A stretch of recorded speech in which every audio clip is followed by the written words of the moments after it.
Hello বন্ধুরা, আমি এখন দেখো আম সত্ত্ব করব। সব পাকা পাকা আম ধুয়ে নিয়েছি। এখন আম সত্ত্ব করবো। দেখো গাছ পাকা আম ফ্রিজে রেখে দিয়েছি, আমার দিদিরা আসবে কালকে। এই যে ওরা আসলে খাবে। গাছ পাকা আমগুলো পাই। দেখো বন্ধুরা, গাছ পাকা আম সবই পুরো সব কেটে গেছে। দেখো যে দুদিন রেখে খাওয়াবে তা হবে না, তার জন্য আম সত্ত্ব দিয়ে নিই।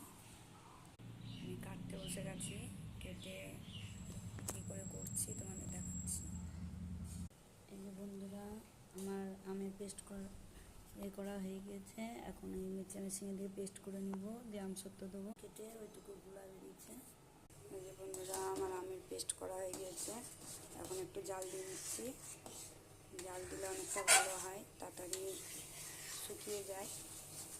আগে মশারি দিয়ে ছেঁকে নিতাম, এখন মিক্সচার মেশিনে দিয়ে পেস্ট করে নিই। কারণ আমার খুব হাতের যন্ত্রণা করতে লাগে, ওর জন্য মশারি দিয়ে আর পারি না করতে। তো তোমরা কে কীভাবে করো, বানাও আম সত্ত্ব, আমাকে কমেন্ট করে জানিও। আমার থেকেও অন্য ধরনের যদি করো। এই যে প্রায় জাল দেওয়া হয়ে গেছে, এবার বস্তায় ঢেলে দেবো। খুব তাড়াতাড়ি শুকিয়ে যায়, এভাবে করে দিলে মেঘলা হলেও অসুবিধা হয় না, নষ্ট হয় না। নাহলে ছাতা ধরে যায় মেঘলা হলে।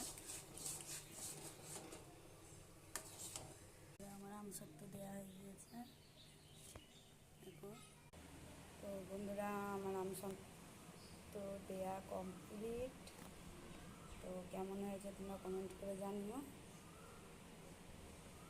থালাতে দিলে অনেকগুলো থালা লাগতো, ওর জন্য বস্তাতেই দিলাম। বস্তাতে ভালোই হয়, খারাপ হয় না, কারণ এর আগের বার আমি দিয়েছিলাম, খুব ভালো হয়েছিল। তো তোমরাও কে কে বস্তায় দাও কি থালায় দাও আমাকে কমেন্ট করে জানিও। তো এখনকার জন্য এতটাই।